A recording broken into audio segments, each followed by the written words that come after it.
বুদ্ধদেব বসুর প্রথম পার্থ কাব্যনাটকের নির্বাচিত অংশের পাঠ।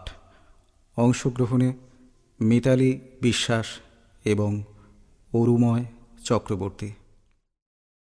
রৌদ্র প্রখর বৃক্ষের মতো ছায়া ফেলে কর্ণদণ্ডায়মান। আমি খুঁজব আশ্রয় সেই ছায়ায়। আমি আজ প্রার্থিনী। প্রণত হই দেবী, আমি উন্মন ছিলাম তাই লক্ষ্য করিনি আপনাকে। মার্জনা করবেন, আদেশ করুন আপনার কোন প্রিয় কর্ম আমার সম্পাদ্য। আমি অধিরথের পুত্র কর্ণ, রাধা আমার মাতা। কর্ণ, আমার পরিচয় জিজ্ঞাসা করলে না? পরিচয় অনাবশ্যক, অতিথি মাত্রেই অর্চনীয়। আমি প্রত্যহ দ্বীপ্রহরে কিছু দান করি যেদিন যার দেখা পাই তাঁকেই। কিন্তু আপনাকে দেখে মনে হচ্ছে কোনো রাজ্ঞী, মহীয়সী, বীরাঙ্গনা। ইচ্ছা হয়তো আপনার পরিচয় বলুন। আর্যাবর্তে ও দাক্ষিণাত্যে, জবদ্বীপ থেকে জবনদ্বীপ পর্যন্ত অনেকেই আমার নাম জানে। আমি কুন্তী। কুন্তী, অর্জুনের মাতা। যুধিষ্ঠির, ভীম, অর্জুনের আমি জননী এবং অন্য একজনের। অন্য একজনের? জ্যেষ্ঠ সে, শ্রেষ্ঠ সে, অতুলনীয়। অর্জুনের মতো বীর, যুধিষ্ঠিরের মতো ধর্মাত্মা। আমার মনে জিজ্ঞাসা জাগছে, তিনি অজ্ঞাত কেন, তিনি প্রচ্ছন্ন কেন? এই দীপ্তিশালী পুরুষ আপনার প্রথম পুত্র। আমি তাকে প্রচ্ছন্ন রেখেছিলাম, যেমন ঘটের মধ্যে হুতাশন, যেমন মাটির ভাণ্ডে বৈদুর্যমণি, যেমন গুহার আধারে মহাব্যাঘ্র। আমি তাকে প্রচ্ছন্ন রেখেছিলাম যাতে সে প্রকাশিত হতে পারে যথাকালে যথাস্থানে, দুর্জনের বিনাশের জন্য, ধর্মরাজ্য প্রতিষ্ঠার জন্য, এই হস্তিনাপুরে, যার প্রান্ত ছুঁয়ে জাহ্নবী বয়ে যান। তাহলে আমার দুই প্রতিদ্বন্দ্বী এখন, অর্জুন আর এই তেজস্বী পুরুষ যার নাম এখনো জানি না।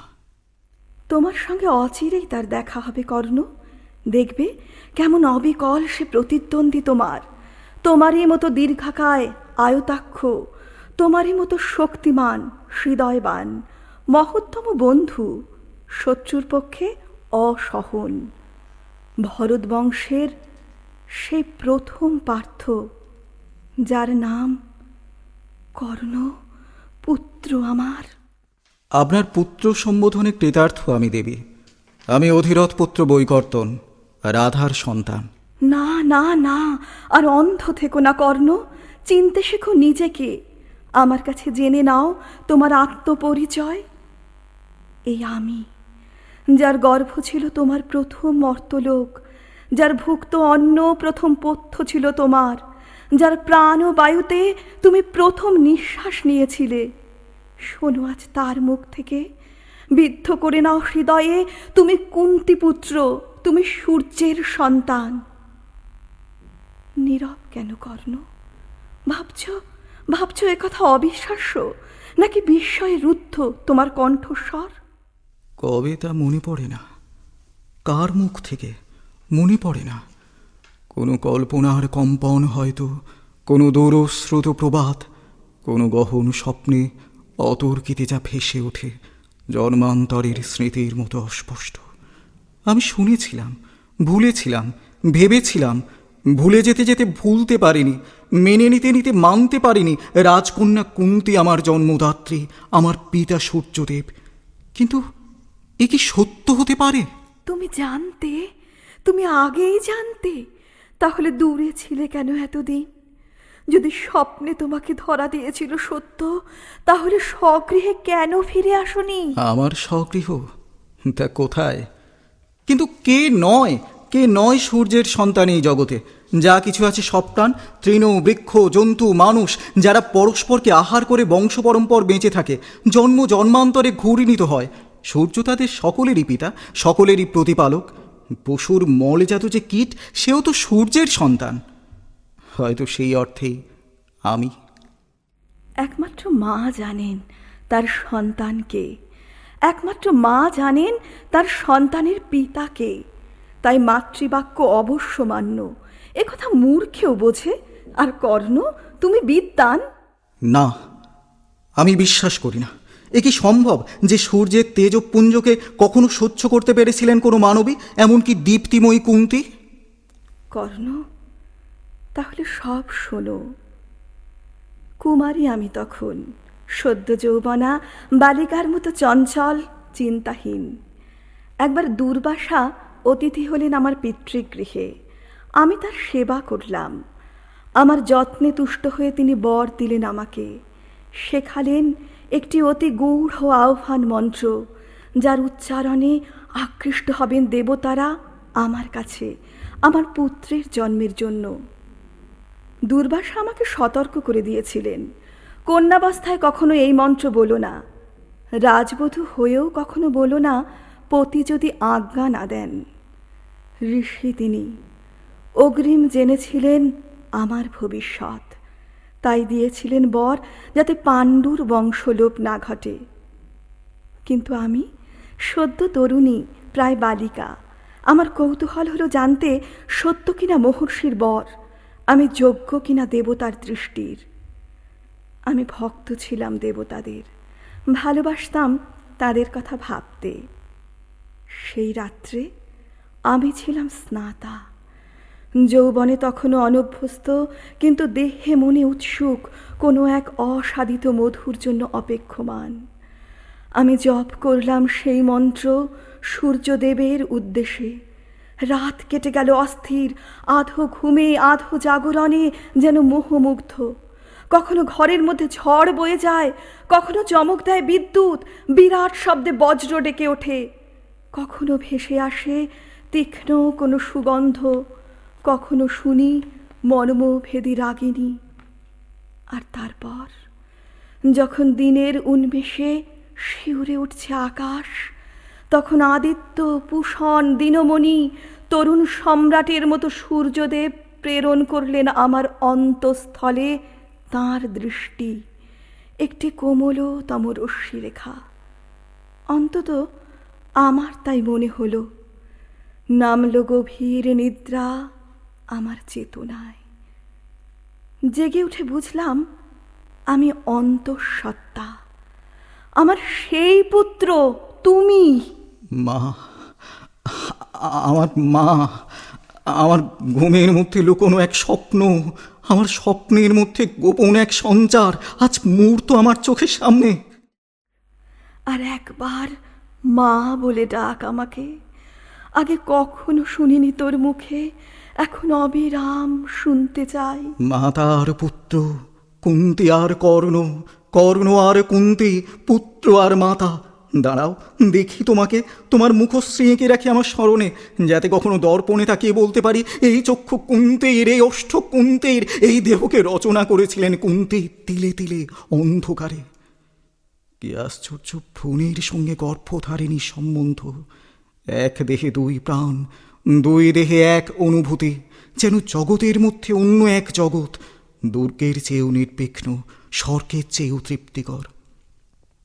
আমার জন্ম নেবার কোনো কারণ ছিল না, কিন্তু কোনো এক নারী চেয়েছে মাতৃত্ব, পেয়েছে দেখে মনে দৈব প্রেরণা, তাই আমার জন্ম। আমার মনে হয় মাতা একাই সন্তানের জন্ম দেন। আমার মনে হয় আমরা সকলেই কুমারীর সন্তান, পিতা শুধু উপলক্ষ, গোত্রচিহ্ন। মা, মা তুমি, যার গর্ভ ছিল আমার প্রথম মর্তলোক, যার দেহের নির্যাস ছিল আমার প্রথম পথ্য, যার প্রাণ বায়ুতে আমি প্রথম নিঃশ্বাস নিয়েছিলাম, সেই তুমি। কিন্তু তারপর, আমার জন্মের পর, কোথায় তুমি ছিলে তখন, আর কোথায় আমি? সবচেয়ে কঠিন এই প্রশ্ন, কিন্তু আমি প্রস্তুত হয়েই এসেছি। এর উত্তর সবচেয়ে কষ্টের, তাই সংক্ষেপে বলবো। কর্ণ, আমি তখন অনৌড়া, তাই লজ্জায়, কলঙ্কের ভয়ে তোমাকে মূল্যবান বসনে ঢেকে একটি ভাসমান মঙ্গল পাত্রে গঙ্গার বুকে অর্পণ করেছিলাম। আমাকে গঙ্গার জলে ভাসিয়ে দিয়েছিলে। কালো স্রোত। কর্ণ, আমি তোমাকে কালো স্রোতে ভাসিয়েছিলাম, যাতে সেই স্রোতে বাহিত হয় তোমার খ্যাতি, যুগ থেকে যুগান্তরে, দূর থেকে দূরান্তর পর্যন্ত। যার জন্ম সূর্যের বীজে, আমি জানতাম সে নির্ধারিত বীর, অকালে সে বিনষ্ট হতে পারে না। সূর্যের বীজে অনূঢ়ার গর্ভে লজ্জিতা মাতার পরিত্যক্ত সন্তান। মাতার দেহ পরিত্যাগ করে পুত্রকে, সেটা ব্রহ্মারই বিধান।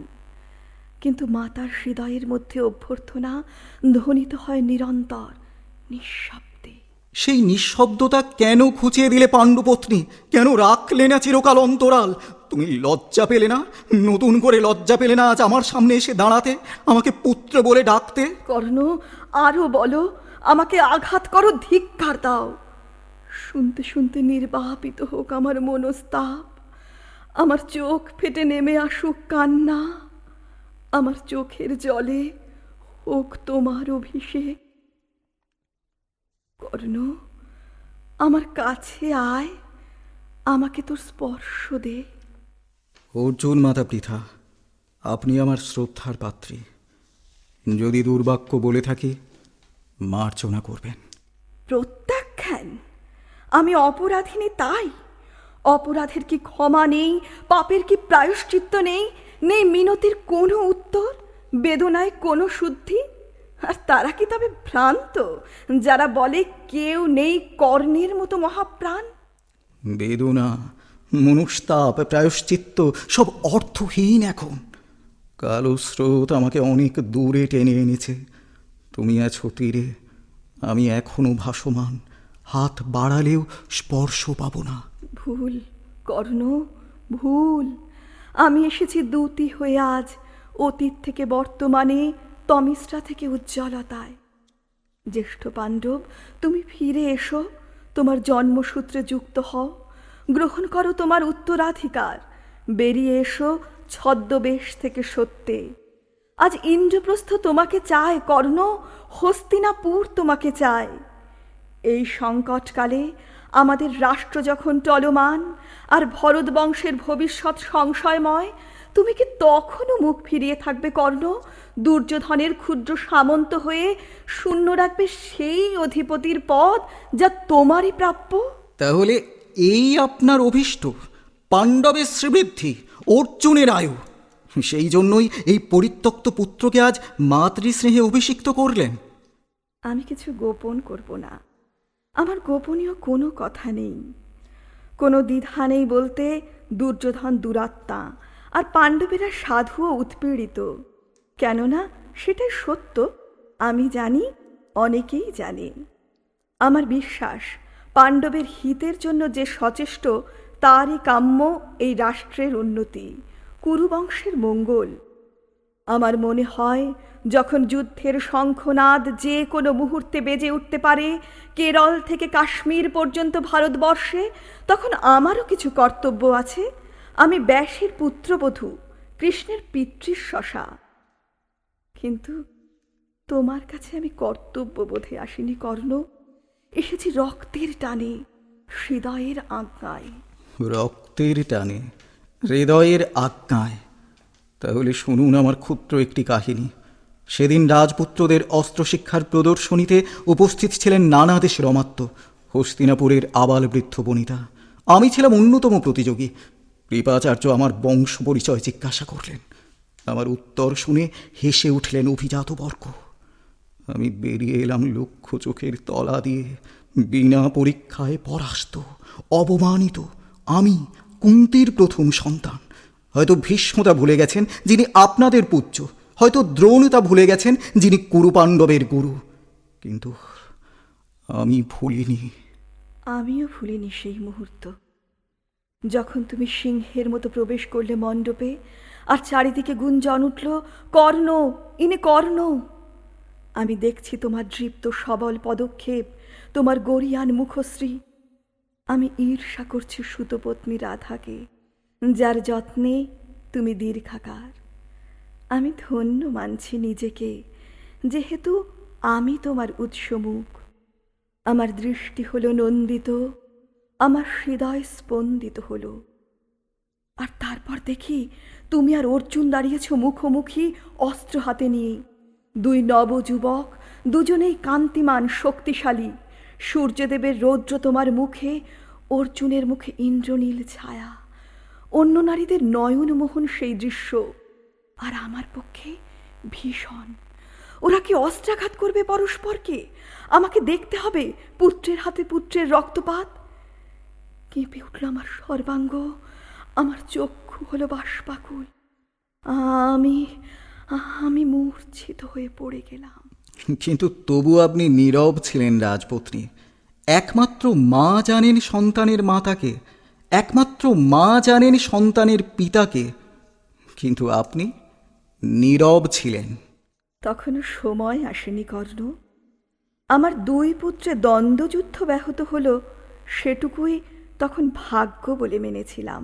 ব্যাহত, বাধাপ্রাপ্ত, তবু কি নির্দিষ্ট নয়, অনিবার্য নয় আপনার দুই পুত্রে দ্বন্দ্বযুদ্ধ? সম্ভব নিশ্চয়ই, কিন্তু অনিবার্য নয়। আমি ক্ষত্র নারী, তবু কি করে সহ্য করি এই চিন্তা?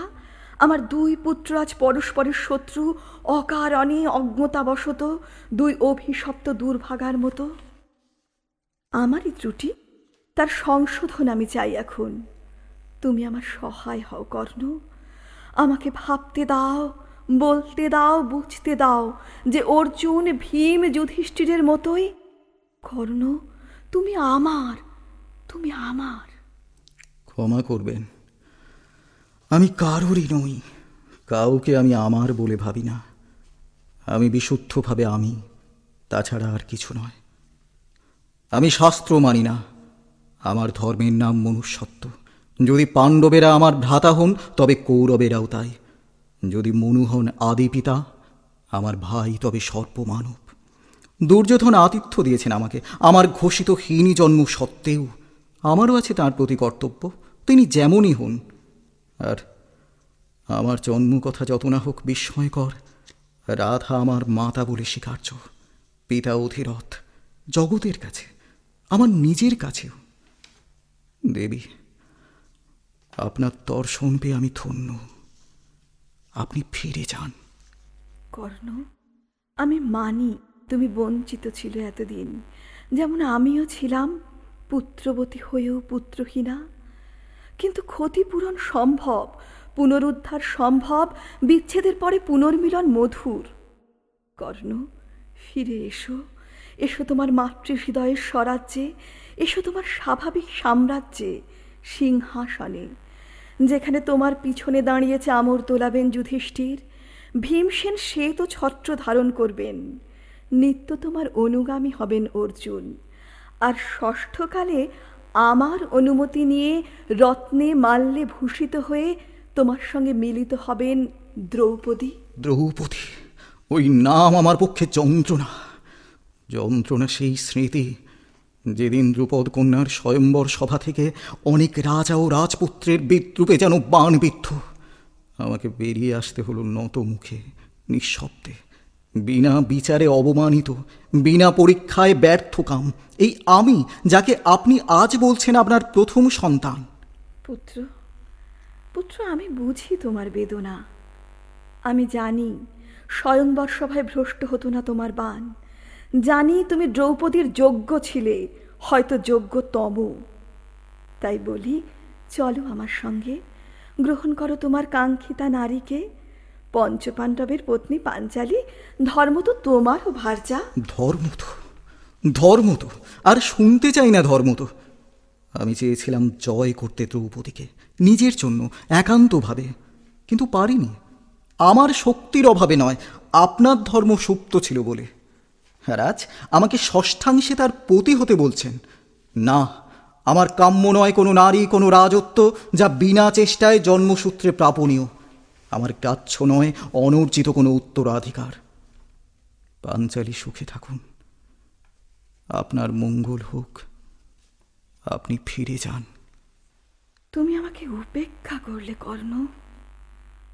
আমি চাই, যাবার আগে একটি কথা শুধু, সম্ভব কি নয়, সব সত্ত্বেও সম্ভব কি নয়, যুদ্ধের পরে আমার কাছে ফিরে আসবে তুমি, তোমার পঞ্চভ্রাতাকে সঙ্গে নিয়ে সানন্দে। যদি রাজ্য নিতে না চাও, নিও না, ইচ্ছে না হয় গ্রহণ করো না পাঞ্চালীকে, কিন্তু আমি তোমার অনুতপ্তা মাতা, শুধু রাজ্ঞী নই, শুধু নেত্রী নই, এক নারী। আমার সান্ত্বনার জন্য তুমি কি ফিরতে পারবে না? মা, আর কথা বলো না। আমাকে অম্লান মনে বিদায় দাও। যেন তুমি অপরাধী নও আমার কাছে, যেন আমার কোনো দুঃখ নেই। আমার সুন্দর স্বপ্ন হয়ে থাকবে তুমি, যতদিন এই দেহে আছে নিঃশ্বাস। স্বপ্ন? কর্ণ, শুধু স্বপ্ন?